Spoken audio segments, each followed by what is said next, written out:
नमस्कार दोस्तों, मैं हूं आशीष पांडे। एग्जाम हॉल में आपका स्वागत है। और 13 जुलाई के द हिंदू एनालिसिस के आज हम करने जा रहे हैं। दोस्तों, इस एनालिसिस का फ्री पीडीएफ आपको अगर चाहिए तो हमारा टेलीग्राम ग्रुप ज्वाइन करें, जिसका लिंक डिस्क्रिप्शन के दिया हुआ है। तो दोस्तों चलिए शुरू करते हैं। दोस्तों, इन्फ्लेशन ने सबको बहुत रुला रखा है। टमाटर के दाम बहुत बढ़ गए हैं, टमाटर के दाम आसमान छू रहे हैं और उसकी वजह से इन्फ्लेशन बढ़ गया है। तो दोस्तों, आप लोग सोच रहे होंगे अभी इन्फ्लेशन क्या है। हालांकि आप लोगों में से बहुत लोग ये जानते होंगे इन्फ्लेशन क्या है, फिर भी हम इन्फ्लेशन का कॉन्सेप्ट आज हम डिस्कस करने जाएंगे। और जून का जो इन्फ्लेशन है दोस्तों, वो 4.8% हो गया है, क्योंकि जो फूड प्राइसेस हैं वो बढ़ गए हैं। और फूड प्राइसेस क्यों बढ़ गए हैं? टमाटर के दाम बढ़ गए हैं। भैया, टमाटर के दाम सबको रुला रहे हैं इस समय। तो टमाटर के दाम जब बढ़ेंगे तो इन्फ्लेशन भी बढ़ेगा। तो इन्फ्लेशन का के कॉन्सेप्ट के बारे में आज हम जान लेते हैं कि इन्फ्लेशन होता क्या है, कैसे बढ़ता है, कितने प्रकार के इन्फ्लेशन होते हैं और उसको कंट्रोल कैसे किया जाता है। तो दोस्तों, सबसे पहले हम इन्फ्लेशन के बारे में जानते हैं। दोस्तों, इन्फ्लेशन क्या है? Rise in prices of most of the goods and services. जब ज़्यादातर गुड्स एंड सर्विसेज के दाम किसी इकोनॉमी में बढ़ जाते हैं तो हम इन्फ्लेशन की कंडीशन में आते हैं। मतलब कि जनरल राइज ऑफ प्राइसेस, दाम जब बढ़ जाते हैं तो इन्फ्लेशन आता है। और उसमें कॉमन यूज़ के गुड्स होते हैं, फूड होते हैं, क्लॉथिंग होते हैं, हाउसिंग, रिक्रिएशन, ट्रांसपोर्ट, मतलब सारे जितने भी आइटम्स हैं जो हम परचेज करते हैं मार्केट से, जो हम यूज़ करते हैं, जिनके लिए हम पैसा देते हैं, उसके दाम जब वो बढ़ जाते हैं तो इन्फ्लेशन की स्थिति आ जाती है। It measures average price change in basket of commodities. मतलब एक कमोडिटी की बास्केट होती है, जैसे फूड की हो गई और सर्विसेज की हो, फूड की होगी, सर्विसेज नहीं दोस्तों, फूड की हो गई, और जो आपके डेली यूज़ के पदार्थ हैं उसकी हो गई, और समय के साथ साथ सर्विसेज की भी हो गई। तो दोस्तों, उनके जब दाम बढ़ते हैं तो उसकी प्राइस को हम मेजर करते हैं, और जब वो प्राइस बढ़ने लगते हैं तो हम इन्फ्लेशन की स्थिति में आ जाते हैं। और दोस्तों, ये क्या दिखलाता है? इंडिकेटिव, और inflation is indicative of decrease in purchasing power. मतलब जब आप इन्फ्लेशन बढ़ता है तो आपकी खरीदने की क्षमता, परचेजिंग पावर घटने लगती है, और जो करेंसी है उसकी वैल्यू भी घटने लगती है। मतलब जैसे $1 अभी मान लीजिए चल रहा है 80 रुपये। तो जब इन्फ्लेशन आएगा तो $1 की वैल्यू बढ़ के 90, 100 ऐसे जाने लगेगी। और जब $1 की वैल्यू बहुत ज़्यादा हो जाएगी, हज़ार, लाख रुपए में हो जाएगी, समझ लीजिए कि हाइपर इन्फ्लेशन आ चुका है। अब उस करेंसी में दम नहीं रह गया, वो करेंसी दम तोड़ चुकी है। उसमें अब किसी का अब लोग, मतलब ऐसे सिचुएशन में लोग बार्टर सिस्टम में आ जाते हैं। मतलब जब करेंसी में कोई दम नहीं रहता है, इन्फ्लेशन एकदम आसमान छूता है, हाइपर इन्फ्लेशन आ जाता है, तो लोग बार्टर सिस्टम पर चले जाते हैं। तो दोस्तों, इसका महत्व क्या है? दोस्तों, इन्फ्लेशन का इंपॉर्टेंस क्या है? दोस्तों, एक सर्टेन लेवल ऑफ इन्फ्लेशन हमेशा इकोनॉमी में रिक्वायर्ड होती है। क्यों? क्योंकि वो एक्सपेंडिचर को प्रमोट करता है, और होल्डिंग मनी की होल्डिंग जो होती है, जो लोग धन इकट्ठा करते हैं, उसको वो डीमोटिवेट करता है। तो एक सर्टेन लेवल ऑफ इन्फ्लेशन हमेशा ज़रूरी है, ताकि लोग एक्सपेंडिचर करते रहें, और मनी ज़्यादा ज़्यादा होल्ड करने से, मतलब धन इकट्ठा करने से उनको डीमोटिवेट किया जा सके। अब दोस्तों, टाइप्स क्या है इन्फ्लेशन के? सबसे पहला है स्टैगफ्लेशन। स्टैगफ्लेशन तब होता है जब हाई इन्फ्लेशन होता है और इकोनॉमिक ग्रोथ कम होती है, स्टैग्नेट कर जाती है, और उसके साथ साथ हाई अनएम्प्लॉयमेंट होता है। दोस्तों, हेडलाइन इन्फ्लेशन क्या होता है? हेडलाइन इन्फ्लेशन होता है दोस्तों total inflation with in an economy including commodities such as food and energy prices. मतलब फूड और एनर्जी को प्राइसेस को मिला के जो भी इन्फ्लेशन होता है इकोनॉमी में, उसे हम इन्फ्लाई हेडलाइन इन्फ्लेशन कहते हैं। और वो बहुत ही वोलेटाइल होता है दोस्तों। और मतलब जैसे मान लीजिए कि जो इन्फ्लेशन का बास्केट है उसमें हम टमाटर भी जोड़ दे रहे हैं, तो टमाटर के दाम आज हैं 20 रुपये, कल हो सकते हैं 100 रुपये हो जाएं, परसों हो सकते हैं 200 रुपये हो जाएं। तो दोस्तों, ये बहुत वोलेटाइल होता है। मतलब कि ये बढ़ता घटता रहता है, कभी कभी आज हो सकता है बहुत ज़्यादा हो जाए, कल हो सकता है बहुत कम हो जाए। तो इसीलिए हेडलाइन इन्फ्लेशन बहुत वोलेटाइल होता है और ऊपर नीचे होता रहता है। अब देखिए, इसी जो इस मुद्दे, ये फैक्टर है वोलेटिलिटी वाला, इससे बचने के लिए एक और कॉन्सेप्ट लाया गया, कोर इन्फ्लेशन। कोर इन्फ्लेशन में दोस्तों फूड और एनर्जी जो सेक्टर के प्राइसेस हैं, जैसे तेल के प्राइस हैं और खाद्य पदार्थ के प्राइसेस हैं, उनको हटा दिया जाता है। तो हेडलाइन इन्फ्लेशन माइनस फूड और ऑयल के प्राइसेस क्या हो जाता है? आपका कोर इन्फ्लेशन। ये इन्फ्लेशन एक तरह से इन्फ्लेशन का सही मापदंड देता है कि हाँ भैया, इतना इन्फ्लेशन इस समय आपकी इकोनॉमी में चल रहा है। ये कोर इन्फ्लेशन बताता है। इससे पॉलिसी मेकर्स को काफ़ी आसानी होती है। इसके बाद कॉन्सेप्ट आता है डिसइन्फ्लेशन। डिसइन्फ्लेशन क्या होता है दोस्तों? डिसइन्फ्लेशन में दोस्तों सिर्फ जो इन्फ्लेशन का रेट है वो डिक्रीज हो जाता है। मतलब इन्फ्लेशन अभी भी है, इन्फ्लेशन बढ़ रहा है, लेकिन जो बढ़ने का उसका रेट है वो स्लो हो गया है, जो मतलब जो 10% के से बढ़ रहा था अब वो स्लो होकर 2% से बढ़ रहा है, 1% से बढ़ रहा है, तो उसे हम डिसइन्फ्लेशन कहते हैं। अब देखिए दोस्तों, इन्फ्लेशन के मेन कॉजेज़ क्या हैं? दोस्तों सबसे पहला है कॉस्ट पुश इन्फ्लेशन। जब दोस्तों प्रोडक्शन कॉस्ट मतलब जो रॉ मटेरियल्स हैं उनके कॉस्ट बढ़ जाएँगे, जो लेबर है उनके वेजेस बढ़ जाएँगे, तो जो जो प्रोडक्शन हो रहा है, जो मार्केट में जो कमोडिटी प्रोड्यूस की जा रही है उसके भी दाम बढ़ जाएँगे, तो वो इन्फ्लेशन उससे होगा।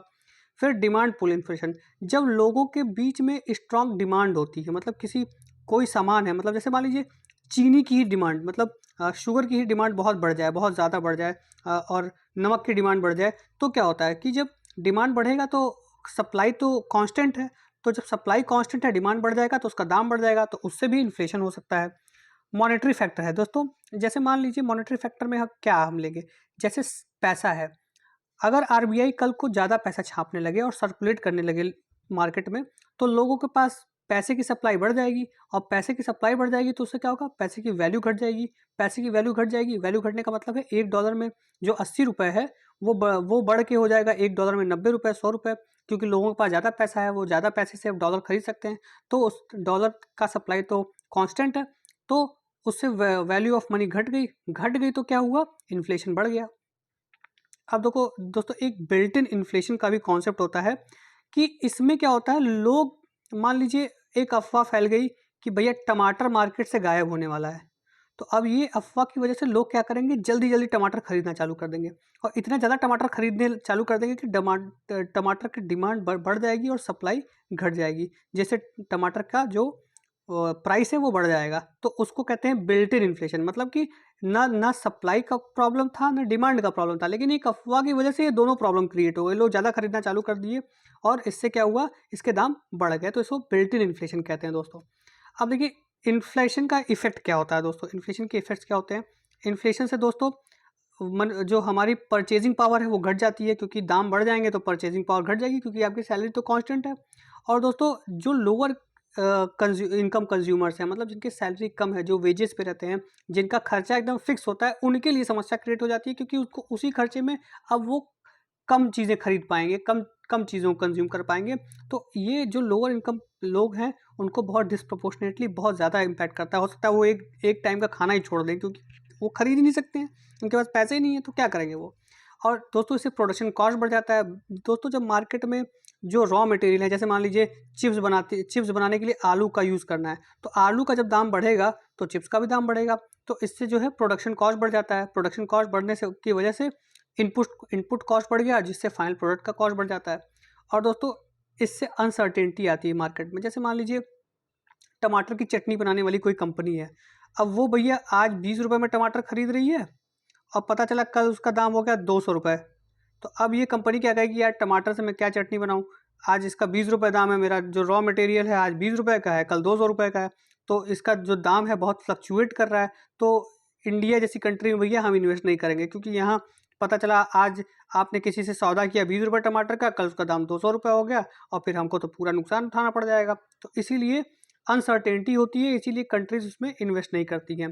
दोस्तों इससे इंटरनेशनल कम्पिटिटिवनेस पे भी असर पड़ता है। जैसे मान लीजिए आप कोई मैन्युफैक्चर कर रहे हैं प्रोडक्ट, मान लीजिए आप स्टील बना रहे हैं, स्टील बनाने के लिए आपको जो रॉ मटेरियल्स चाहिए, जो लेबर कॉस्ट है, वो इन्फ्लेशन की वजह से महंगा हो गया, तो आपकी स्टील भी महंगी हो गई।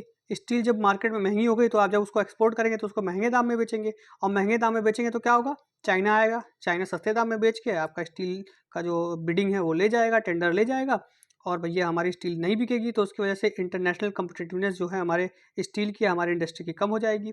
और अगर ये सारी चीज़ें होगा तो क्या होगा, D acceleration in economic growth, इससे हमारा इकोनॉमिक ग्रोथ सफ़र करेगा। हर चीज़, ये सारी चीज़ें इकोनॉमिक ग्रोथ हमारी सफ़र कराएंगी। अब देखिए दोस्तों, इन्फ्लेशन को हम लोग मेजर कैसे करते हैं, तो दोस्तों ये बहुत इंपॉर्टेंट पॉइंट है। दो तरीके से हम इन्फ्लेशन को मेजर करते हैं, WPI होलसेल प्राइस इंडेक्स और CPI consumer price index. WPI क्या है दोस्तों, ये दोस्तों change in average price level of goods and services produced by purchased bye house hold over time. Sorry, ये दोस्तों CPI है, कंज्यूमर प्राइस इंडेक्स। ये जो हाउस होल्ड मतलब आप जो भी आइटम मार्केट से खरीदते हैं, दुकान से, शॉप से जो भी आइटम खरीदते हैं, इनकी प्राइस को ये कैप्चर करता है और उसमें जो चेंजेस है उसको वो दर्शाता है। और दोस्तों ये इन्फ्लेशन और कॉस्ट ऑफ लिविंग को मेजर करने में बहुत ही इंपॉर्टेंट योगदान निभाता है। सीपीआई बास्केट में दोस्तों 448 आइटम है रूरल बास्केट में और 460 आइटम्स है अर्बन बास्केट में। तो रूरल बास्केट अर्बन बास्केट दो हो गए। रूरल बास्केट में कितना है दोस्तों 448 आइटम और अर्बन में है 460 आइटम। तो ये सब एग्जाम्स में आ सकता है आपके, इसको आपको देखना पड़ेगा ध्यान से, पीडीएफ डाउनलोड करके आप इसको देख लीजिएगा, पढ़ लीजिएगा। और दोस्तों कंज्यूमर प्राइस इंडेक्स जो 4 तरीके के होते हैं दोस्तों, CPI for industrial worker, CPI for agriculture labour, CPI for rural labour और CPI for urban non manual employees. ये 4 तरह के जो दोस्तों सीपीआई हैं जो जिसके इंडेक्स पब्लिश किए जाते हैं। और दोस्तों इसका बेस ईयर है 2012 और इसको कौन पब्लिश करता है दोस्तों, Central Statistics Office, Ministry of statistics and programme Implementation. तो दोस्तों ये कुछ फैक्ट है सीपीआई के बारे में, ये आपको इसकी जानकारी आपकी रहनी चाहिए। जो हमारा इन्फ्लेशन है, जो कोर इन्फ्लेशन मेजर किया जाता है वो सीपीआई पे मेजर किया जाता है।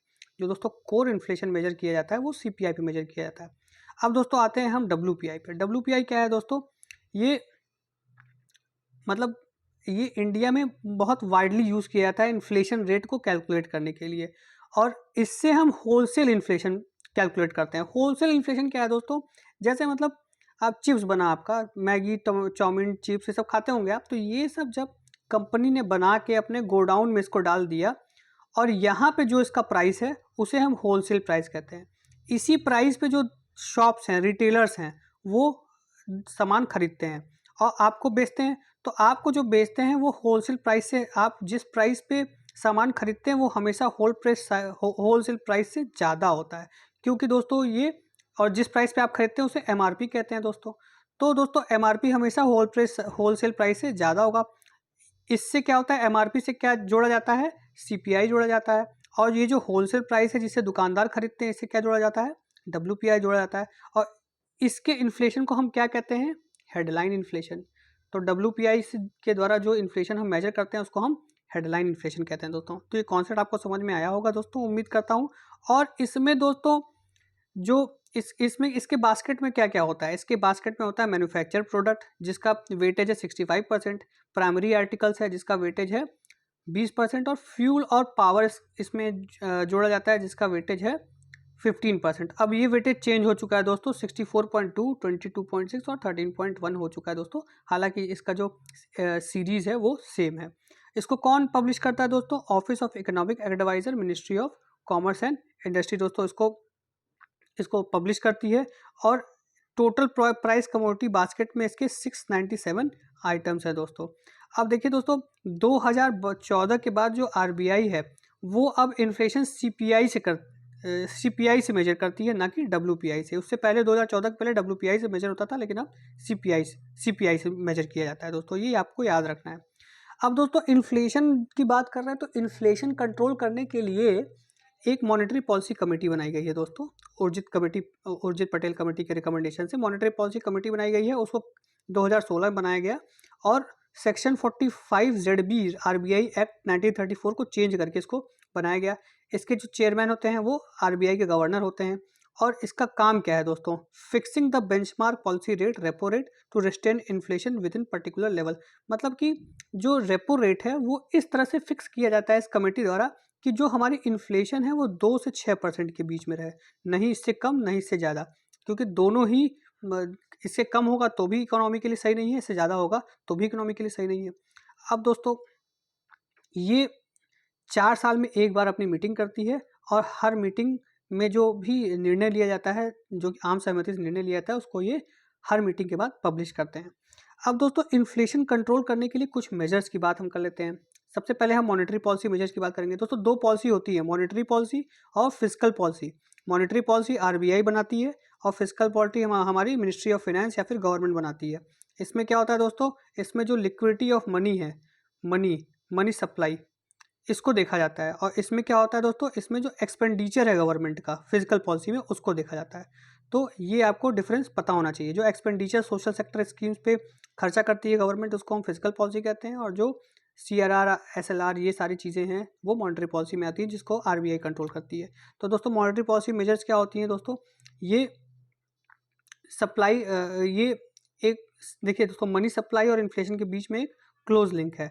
तो अगर हम कॉन्ट्रैक्शनरी मॉनेटरी पॉलिसी यूज़ करें तो हम मनी सप्लाई को कम कर सकते हैं इकोनॉमी में।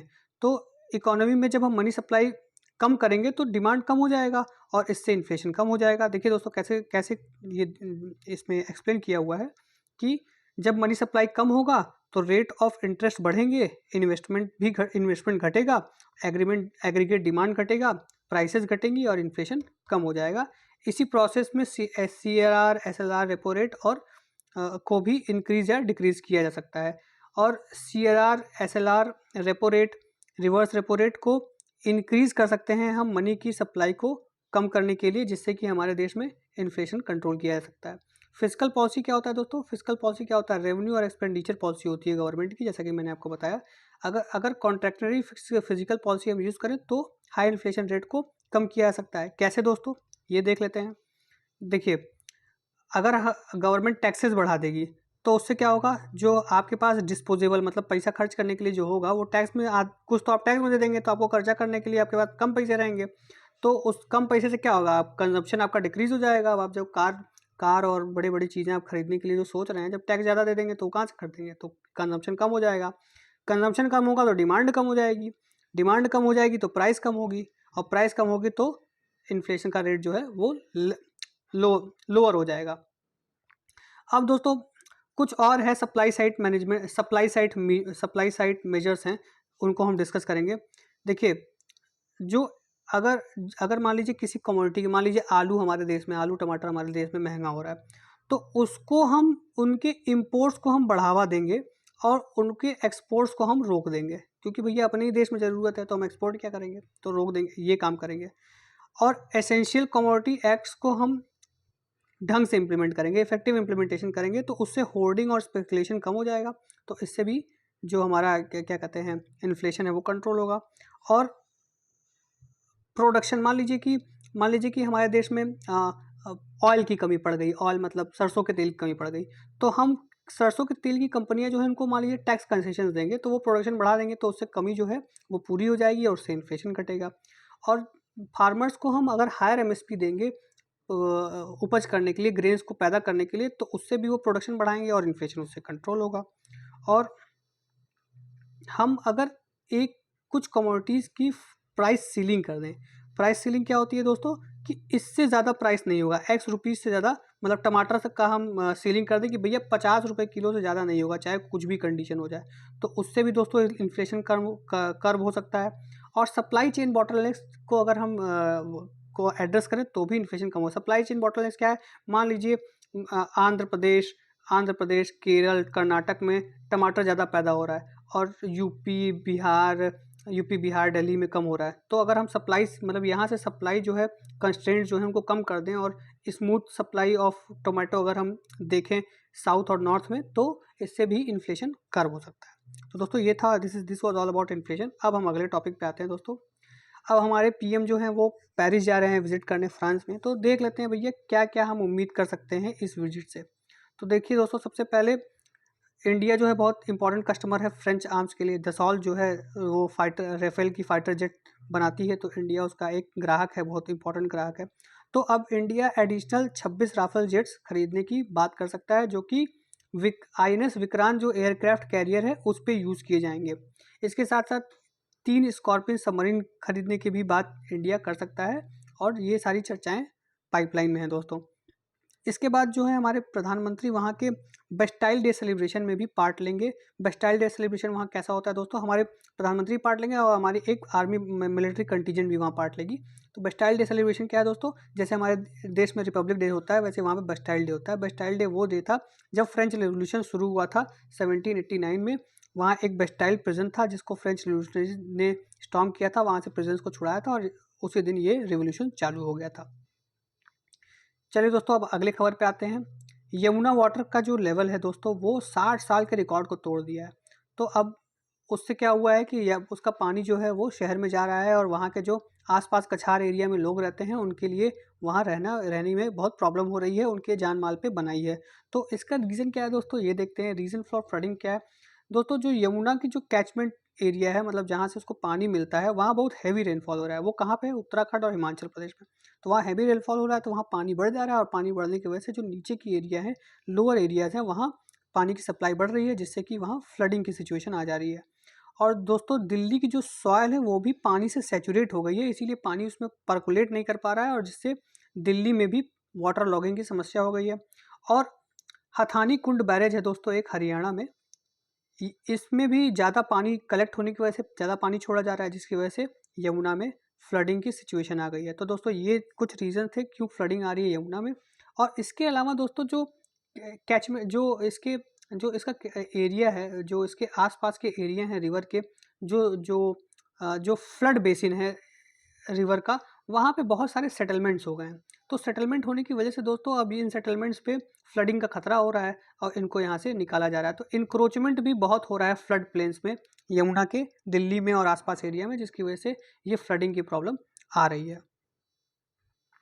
अब दोस्तों एक इस खबर पे आते हैं दोस्तों। जो telecom regulatory authority of India है ट्राई, उसने बोला है कि भैया क्या हम जो मैसेंजर ऐप्स हैं, मैसेंजर ऐप जैसे व्हाट्सएप हो गए, फेसबुक मैसेंजर हो गया, इस पर सेलेक्टिव बैन कर सकते हैं।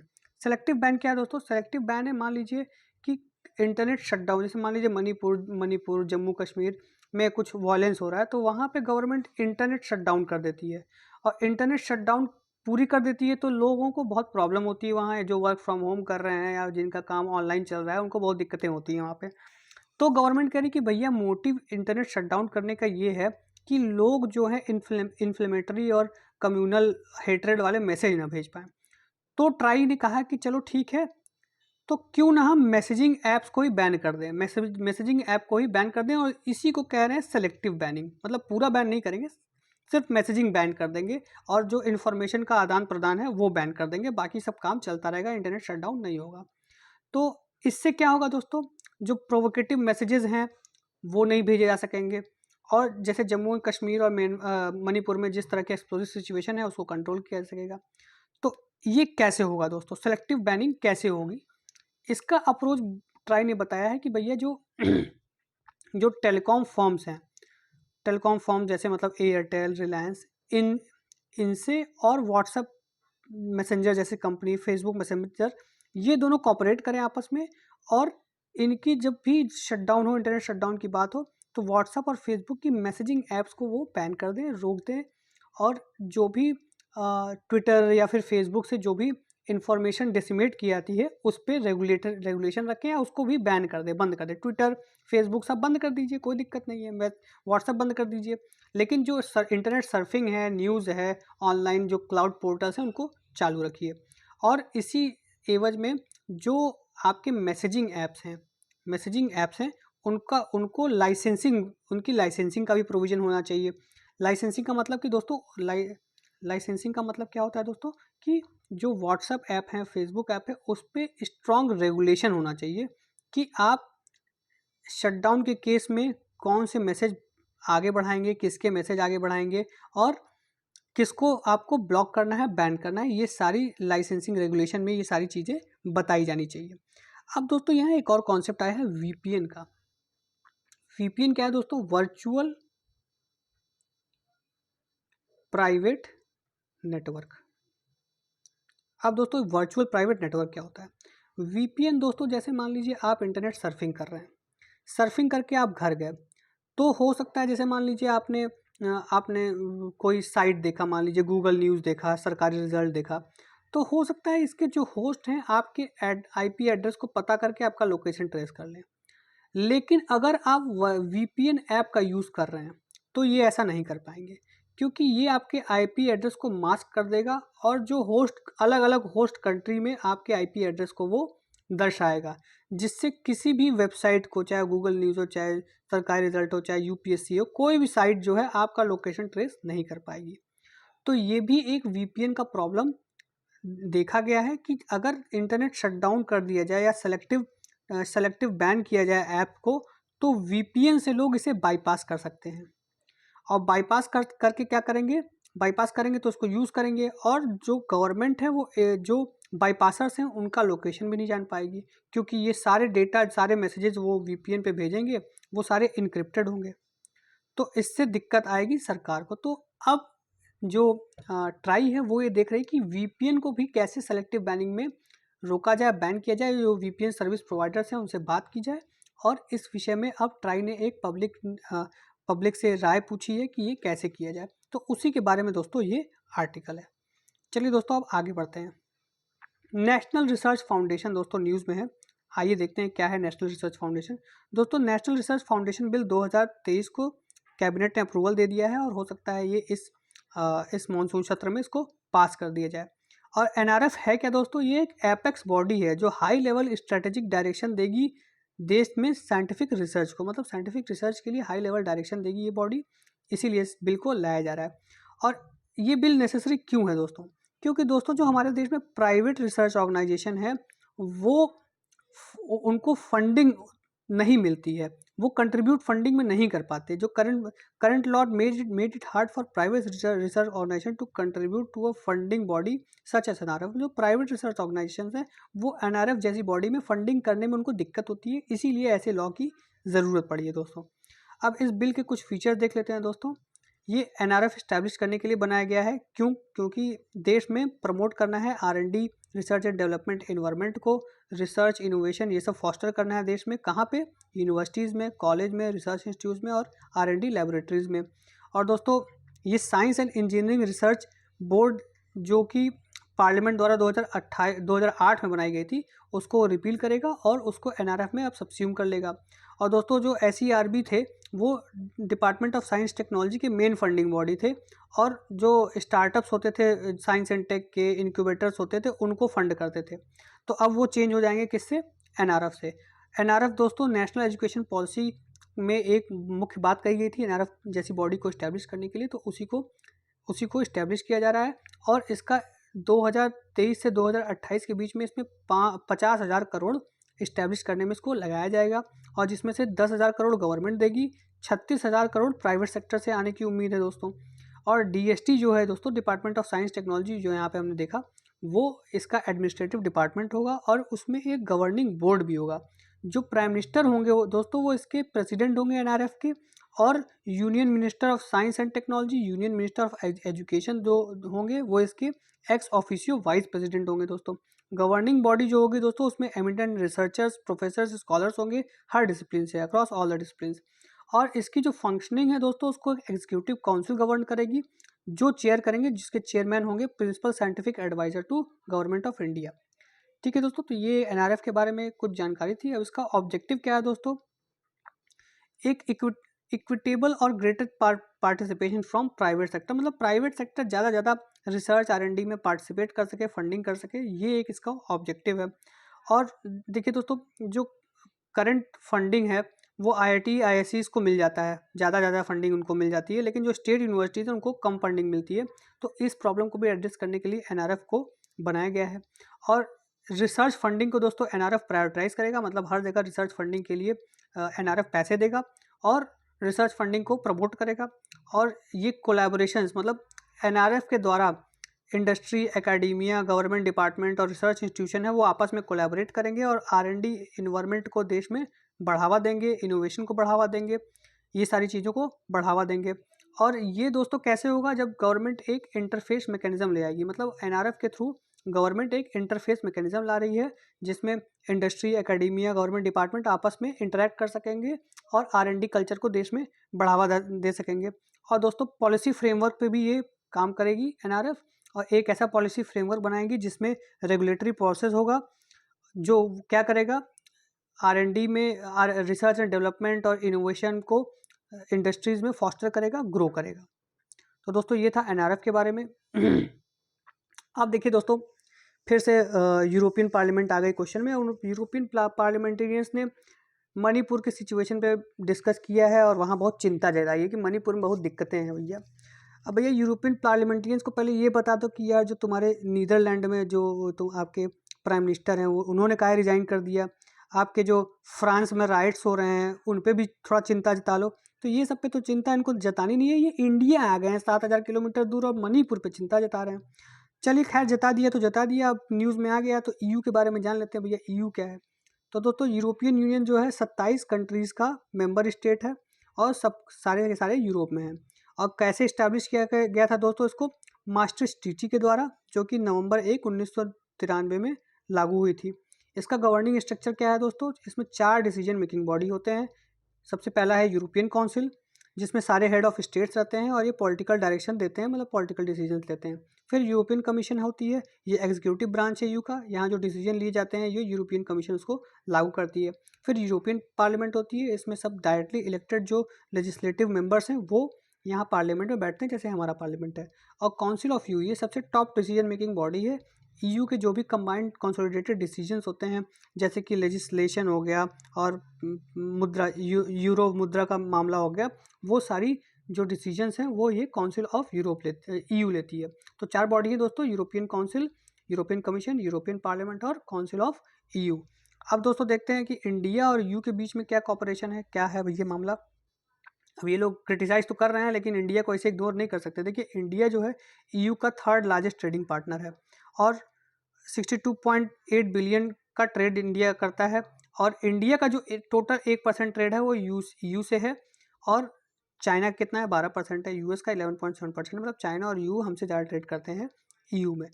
ईयू जो है इंडिया का 2nd लार्जेस्ट डेस्टिनेशन है एक्सपोर्ट्स के लिए। टॉप कौन है दोस्तों? यूएसए। मतलब हम यूएसए में सबसे ज़्यादा एक्सपोर्ट करते हैं, फिर ईयू में करते हैं। तो ईयू इस मामले से भी काफ़ी महत्वपूर्ण है इंडिया के लिए। India is you 10th largest partner, मतलब यूरोपियन यूनियन का 10th लार्जेस्ट पार्टनर है इंडिया। और इंडिया का यू कितना है? 3rd largest partner. ठीक है दोस्तों। फिर जो लार्जेस्ट सेक्टर है जहाँ से जो इंडिया एक्सपोर्ट करता है यू को, वो है engineering goods, pharmaceuticals, James and jewellery और मैन्युफैक्चर्ड गुड्स और केमिकल्स। अब देखिए पॉलिटिकल लेवल पे भी हमारा बहुत कोऑपरेशन है। स्ट्रेटजिक पार्टनरशिप है दोस्तों काउंटर टेररिज्म नॉन प्रोलिफरेशन में। ईयू हमको डेवलपमेंट असिस्टेंट देता है हेल्थ, एजुकेशन, एग्रीकल्चर के फील्ड में। टेररिज्म और साइबर सिक्योरिटी के भी मामले में हमारा काफ़ी कोऑपरेशन है। क्लाइमेट चेंज में हम एक दूसरे को सपोर्ट करते हैं। हालांकि ईयू और इंडिया में क्लाइमेट जो कार्बन क्रेडिट्स को लेके काफ़ी विवाद है, लेकिन उस पर बातें चल रही हैं और उम्मीद है कि बहुत जल्दी इसका हल निकल जाएगा। सिक्योरिटी कोऑपरेशन में भी दोस्तों ईयू इंडिया का एक बहुत ही बड़ा पार्टनर है और इंडिया ईयू ने हमेशा ग्लोबल सिक्योरिटी इश्यूज़ पे मिल के काम किया है। रिसर्च इनोवेशन में भी दोस्तों ईयू इंडिया का बहुत बड़ा पार्टनर है। एक ईयू का होराइजन 2020 प्रोग्राम है। ये प्रोग्राम जो है इंडिया में जॉइंट रिसर्च और इनोवेशन इंडिया और ईयू का प्रमोट करता है, जैसे renewable energy, health, advance material, इन सारे फील्ड में प्रमोट करता है दोस्तों joint research. Cultural exchange program भी इंडिया में होता है दोस्तों, इंडिया और ईयू में बहुत ज़्यादा है दोस्तों। जैसे इरास्मस प्रोग्राम है, जहाँ जिस प्रोग्राम के तहत Indian student university European union के यूनिवर्सिटी में जाके पढ़ते हैं और वहाँ के स्टूडेंट यहाँ आते हैं, यहाँ के आते होंगे, यहीं के जाते होंगे। चलिए दोस्तों, अब दोस्तों मल्टीलैटरल कॉपरेशन भी बहुत है इंडिया और ईयू के बारे में, जैसे क्लाइमेट चेंज, डेवलपमेंट, सिक्योरिटी, इन सब फील्ड्स में मल्टीलैटरल कॉपरेशन इंडिया और ईयू के बारे में है। और ईयू ने हमेशा इंडिया के एफर्ट्स को WTO में सपोर्ट किया है, चाहे वो पीस क्लॉज हो, चाहे वो एग्रीमेंट ऑफ एग्रीकल्चर हो, हर जगह ईयू ने इंडिया को सपोर्ट किया है, इंडिया की बातों को आगे बढ़ाया है। और जो भी सब्सिडीज़ प्रोग्राम हैं WTO की, उसमें जो भी इंडिया की बातें हैं उसको ईयू ने हमेशा सपोर्ट किया है WTO में। अब देखिए दोस्तों, लद्दाख में क्या हुआ है दोस्तों कि चोसुल जो सेक्टर है, चुशूल, वहाँ पे चाइना ने 4 कैंप बना लिए अपने टेम्पररी। जो इंडिया ने जब ऑब्जेक्शन किया तो उसमें से 3 हटा लिया और 1 अभी हटाने के प्रोसेस में है। तो दोस्तों ये एक स्टैंड ऑफ मतलब पॉसिबल स्टैंड ऑफ सिचुएशन बन सकती थी, लेकिन जब चाइना ने अपने टेंट हटा लिए और 1 हटा रही है, मतलब हटाया नहीं, 1 लगाने से पहले ही इंडिया ने उसको मना कर दिया। 3 लगा चुके थे तो वो हटा लिए, 1 जो वो लगा रही थी उसको उसने रोक दिया और हटाना चालू कर दिया। तो दोस्तों चोसुल के बारे में देख लेते हैं।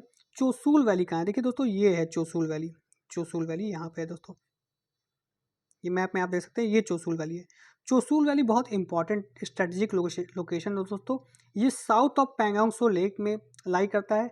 ये 13,000 फीट है, क्लोज टू LAC। और दोस्तों 1962 वॉर में इंडिया चाइना में इस वैली का बहुत ही महत्वपूर्ण रोल था। अब इंडिया के लिए क्या स्ट्रेटेजिक इम्पोर्टेंस है इसका दोस्तों, कि जितने भी बॉर्डर मीटिंग होती हैं दोस्तों, ये चोसुल वैली में ही इंडियन आर्मी और चाइना के पीपल लिबरेशन आर्मी के बीच में की जाती हैं। 4 मीटिंग्स होती हैं दोस्तों, जिसमें से 1 यहाँ चोसुल में होती है। अब दोस्तों ये स्ट्रैटेजिक और टेक्टिकल इम्पोर्टेंस का है दोस्तों, क्योंकि इसकी लोकेशन और टेरेन बहुत ही फेवरेबल है इंडियन पॉइंट ऑफ व्यू से, जहां इंडिया लॉजिस्टिक डिप्लॉयमेंट आराम से कर सकती है, क्योंकि यहाँ पे दोस्तों प्लेन एरिया है, ये माउंटेन के बीच में एक प्लेन एरिया है, तो यहाँ से लॉजिस्टिक डिप्लॉयमेंट इंडिया आसान से कर सकती है। और ये कुछ किलोमीटर वाइड भी है, तो अगर वो कुछ किलोमीटर वाइड है तो यहाँ मैकेनाइज्ड फोर्सेस, टैंक्स, ये सब डिप्लॉय किए जा सकते हैं। और ये लेह के लिए भी रोड कनेक्टिविटी प्रदान करती है, जिससे ऑपरेशनल एडवांटेज इंडिया को हो जाता है। और दोस्तों ये लाइन ऑफ साइट है यहाँ से स्पानगुर गैप दोस्तों यहाँ से सीधे दिखता है। और उसका क्या फ़ायदा है दोस्तों स्पानगुर गैप दिखने का, कि चाइना की जितनी हरकतें हैं इस गैप में वो सारी इंडिया देख सकती है। और 1962 वॉर में भी इसका इस्तेमाल इंडिया ने किया था। अब चाइना के पॉइंट ऑफ व्यू से क्यों इम्पोर्टेंट है दोस्तों चोसुल, क्योंकि चोसुल दोस्तों पाथवे है लेह के लिए, तो इसलिए इम्पोर्टेंट हो जाता है। और अगर चाइना चोसुल में एंटर करती है तो वो लेह में बहुत सारे ऑपरेशन लॉन्च कर सकती है, तो लेह पॉइंट ऑफ व्यू से बहुत ही इम्पोर्टेंट है चोसुल चाइना के लिए। तो ये दोस्तों चोसुल के बारे में था। अब देखिए हमारा जो देश है, सेंटर जो है, वो टोमेटो बाई करेगा south and west to sell in north cities, मतलब टोमेटो की भारी किल्लत है हमारे देश में इस समय। देश में क्या, नॉर्थ में जो जहाँ 200 रुपये किलो टमाटर बिक रहे हैं, आज के जस्ट एक महीने पहले 20 रुपये किलो बिक रहे थे, अब 200 रुपये किलो बिक रहे हैं। तो वो क्यों दोस्तों हो रहा है, वो है सप्लाई साइड कंस्ट्रेंट की वजह से। दोस्तों ऐसा नहीं कि टमाटर की उपज नहीं हो रही है हमारे यहाँ, एक तो हैवी रेनफॉल और दूसरा सप्लाई साइड कंस्ट्रेंट, ये दोनों रीज़न हैं टमाटर के ज़्यादा दाम के लिए।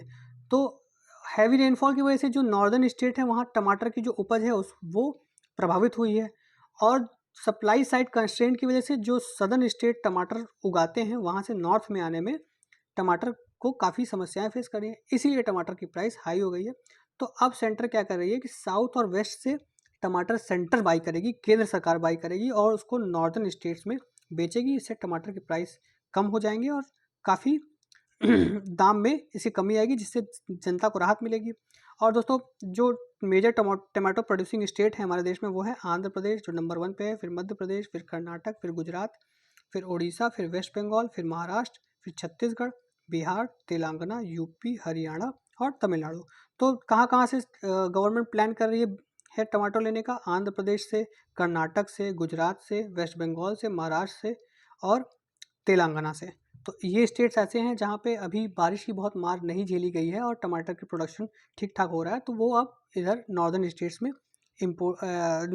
में अपना जो टमाटर है वो देंगी, ताकि यहाँ पे दाम कम हो सके। देखिए दोस्तों पाकिस्तान को जो है फाइनली भीख मिल गई IMF से 3 बिलियन रुपए की, और भीख मतलब लोन है, उसको चुकाना पड़ेगा, जो वो चुका नहीं पाएगी, तो मिल गई, लेकिन उस पर बहुत सारे कंडीशन हैं। और वो लोन किस अरेंजमेंट के थ्रू मिला है? Stand by arrangement. चलिए देख लेते हैं स्टैंड बाई अरेंजमेंट होता क्या है IMF का, और IMF क्या है दोस्तों। देखिए IMF लेंडिंग कैसे करती है दोस्तों, ये एक मतलब जो कंट्रीज़ हैं उनको पैसा देती है ऑर्डरली मैनर में, ताकि उनकी जो इकोनॉमी है स्टेबल हो जाए और वहाँ सस्टेनेबल ग्रोथ हो। और ये उस जो पैसा वो देती है उसके वो कैसे यूज़ किया जा रहा है, कहाँ यूज़ किया जा रहा है, वो उसको ग्रेजुअली और केयरफुली एडजस्ट करती है और मॉनिटर भी करती है।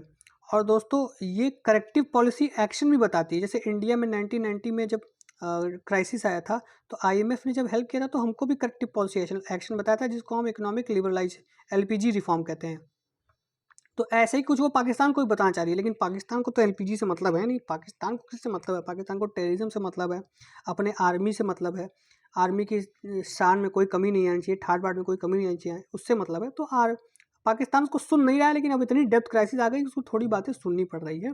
तो करेक्टिव पॉलिसी एक्शंस भी IMF बताता है, जिसको जो कंट्री लोन ले रहा है उसको इम्प्लीमेंट करना पड़ता है, और seal of approval of appropriate policy measures में लगाया जाता है, ताकि वो बाध्य रहे, वो पैसा जो कंट्री ले रही है वो बाध्य रहे वो करेक्टिव मेजर्स इंप्लीमेंट करने के लिए। अब स्टैंड बाई अरेंजमेंट क्या होता है दोस्तों? ये short term balance of payment problem जो होती है वो कंट्रीज़ की सॉल्व करती है, जैसे पाकिस्तान में अभी है। और उसमें कंडीशनैलिटी होती है, मतलब कि कुछ इकोनॉमिक रिफॉर्म्स आपको लाने पड़ेंगे तभी आपको ये पैसा मिलेगा। तो इकोनॉमिक रिफॉर्म पाकिस्तान लाता है कि नहीं लाता है ये देखना होगा। और ये 12 से 24 मंथ का होता है दोस्तों, जिसको 3 से साढ़े 3 से 5 साल के अंतर्गत उस लोन को वापस रीपे करना होता है। तो पाकिस्तान ऐसा लगता नहीं कि इस ड्यूरेशन में वो ये पैसा कभी भी पे कर पाएगा। हालांकि स्टैंड बाय अरेंजमेंट ये है, एक लेंडिंग टूल है IMF का, जो short term balance of payment को सॉल्व करता है। और लेंडिंग इंस्ट्रूमेंट्स देख लेते हैं दोस्तों। बहुत सारे लेंडिंग इंस्ट्रूमेंट है जो बैलेंस ऑफ पेमेंट, अलग अलग कंट्रीज़ के balance of payment of problem को सॉल्व करते हैं। सारे IMF मेंबर एलिजिबल होते हैं उनको लेने के लिए। और जो नॉन कंस्टेंट, ये मतलब कैसे लेते हैं, जनरल रिसोर्स अकाउंट में जाता है पैसा नॉन कंस्टेंशियल टर्म पे। ये सब बहुत टेक्निकल बातें हैं दोस्तों, उसको छोड़िए। जो अरेंजमेंट्स है उनको बताते हैं। स्टैंड बाय क्रेडिट फैसिलिटी एक होती है दोस्तों, ये लो इनकम क्रेडिट कंट्रीज के लिए होती है, जिनके पास इनकम सोर्स बहुत कम है, उनको ये फैसिलिटी दी जाती है ताकि वो अपने BOP क्राइसिस को सॉल्व कर सकें।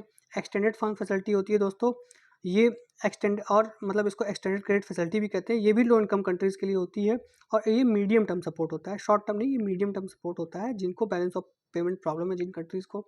और अगर देखिए दोस्तों, मार्केट कॉन्फिडेंस बढ़ाने के लिए उन कंट्रीज़ में जिनकी इकोनॉमिक स्थिति स्ट्रांग है और उनका मार्केट स्लो डाउन पड़ गया है, तो उस मार्केट कॉन्फिडेंस को बढ़ाने के लिए क्रेडिट लाइन फैसिलिटी एक होती है दोस्तों, और प्रिकॉशनरी लिक्विडिटी लाइन होती है। ये दोनों जो है IMF देती है उन कंट्रीज़ को, ताकि वो अपने मार्केट में पैसा लगाएं और उससे इन्वेस्टर्स का कॉन्फिडेंस वहाँ बूस्ट हो और उसका मार्केट फिर से ग्रो कर पाए। रैपिड फाइनेंसिंग इंस्ट्रूमेंट भी जो होता है दोस्तों, वो रैपिड फाइनेंसिंग इंस्ट्रूमेंट भी होता है दोस्तों, जिसको रैपिड क्रेडिट फैसिलिटी भी कहते हैं। ये भी लो इनकम कंट्रीज़ के लिए होता है। उनको रैपिड असिस्टेंट था, मतलब अर्जेंट, मतलब इतना BOP क्राइसिस आ गया है कि अब वो डिफ़ॉल्ट करने वाली कंट्री, तो उस केस में रैपिड फाइनेंसिंग इंस्ट्रूमेंट का यूज़ करती है IMF। अब दोस्तों IIP के बारे में देख लेते हैं। IIP हमारा बढ़ गया है 5.2% से, और मेनली क्यों बढ़ा है, इंफ्रास्ट्रक्चर सेक्टर की वजह से बढ़ा है। तो दोस्तों IIP के बारे में थोड़ा जान लेते हैं। ये एक कंपोजिट सेक्टर होता है दोस्तों, और ये इंडस्ट्रियल ग्रोथ को मेजर करता है। ये 2 ग्रुप के अंदर क्लासिफाइड है। इसमें ब्रॉड सेक्टर्स होते हैं दोस्तों, जैसे कि माइनिंग, मैन्युफैक्चरिंग और इलेक्ट्रिसिटी, और दूसरे होते हैं यूज़र बेस्ड सेक्टर, जैसे कि बेसिक गुड, कैपिटल गुड और इंटरमीडिएट ग्रुप। और दोस्तों इंडिया में पहला ऑफिशियल अटेम्प्ट किया गया था IIP को कैलकुलेट करने के लिए much earlier than the first recommendation of subject came in international, मतलब कि इंटरनेशनल लेवल से काफ़ी पहले ही इंडिया में IIP को कैलकुलेट करने के लिए कोशिशें जारी कर दी गई थी। और सेंट्रल स्टैटिस्टिक ऑर्गेनाइजेशन 1951 में बनाया गया था दोस्तों, तो उसी को ये जिम्मेदारी दी गई थी कंपाइलेशन और पब्लिकेशन ऑफ IIP की। मतलब IIP का जो कंपाइलेशन और पब्लिकेशन है वो 1951 से CSO कर रही है, जब से वो बनी हुई है। और किस मिनिस्ट्री के अंदर है ये, ministry of statistics and programme implementation. इसका बेस ईयर क्या है दोस्तों IIP का, 2011-12। सोर्स कहाँ से आता है दोस्तों, NSO इसके डेटा को कंपाइल करती है। इसके सारे सेकेंडरी डेटा जो 14 एजेंसी से उसको मिलती है, और अलग अलग मिनिस्ट्री, डिपार्टमेंट और उसके सबऑर्डिनेट ऑफिस भी इस विषय में NSO को डेटा देते हैं, जिसको कंपाइल करती है। कंपाइल करके MSPI को देती है। MSPI फिर उसको कंपाइल करके IIP डेटा निकालती है। और दोस्तों जो मेजर चंक ऑफ डेटा है वो कहाँ से आता है, departmental of industrial policy and promotion से। 8 कोर इंडस्ट्री के बारे में जान लेते हैं दोस्तों। 40.27 जो परसेंट ऑफ वेटेज है वो 8 कोर इंडस्ट्रीज IIP में देते हैं। और 8 कोर इंडस्ट्री का जो वेटेज के हिसाब से जो इनका सीक्वेंस है वो है, सबसे ज़्यादा वेटेज है रिफाइनरी प्रोडक्ट, फिर इलेक्ट्रिसिटी, फिर स्टील, फिर कोल, फिर क्रूड ऑयल, फिर नेचुरल गैस, फिर सीमेंट और फिर फर्टिलाइज़र। तो दोस्तों ये 8 कोर सेक्टर्स थे जिनका ये वेटेज है IIP में। तो इसको भी जानना दोस्तों आपको बहुत ज़रूरी है एग्जामिनेशन पॉइंट ऑफ व्यू के लिए। तो दोस्तों ये था आज का हिंदू एनालिसिस। कैसा लगा आपको? आप हमारे चैनल को लाइक करिए, शेयर करिए, सब्सक्राइब करिए, और दोस्तों सारे कॉन्सेप्ट्स आप ध्यान में रखिए, और हमारा ये सीरीज़ देखते रहिए हिंदू एनालिसिस का, जिसमें आपको बहुत अच्छे अच्छे कॉन्सेप्ट जानने को मिलेंगे, जो कि आपके एग्ज़ाम पॉइंट ऑफ व्यू से बहुत इंपॉर्टेंट होंगे। और अगर आप एग्ज़ाम नहीं भी देते हैं तो भी आपके लिए जानना बहुत ज़रूरी है कि देश में क्या चल रहा है। तो दोस्तों धन्यवाद आज के लिए। जय हिंद, जय भारत।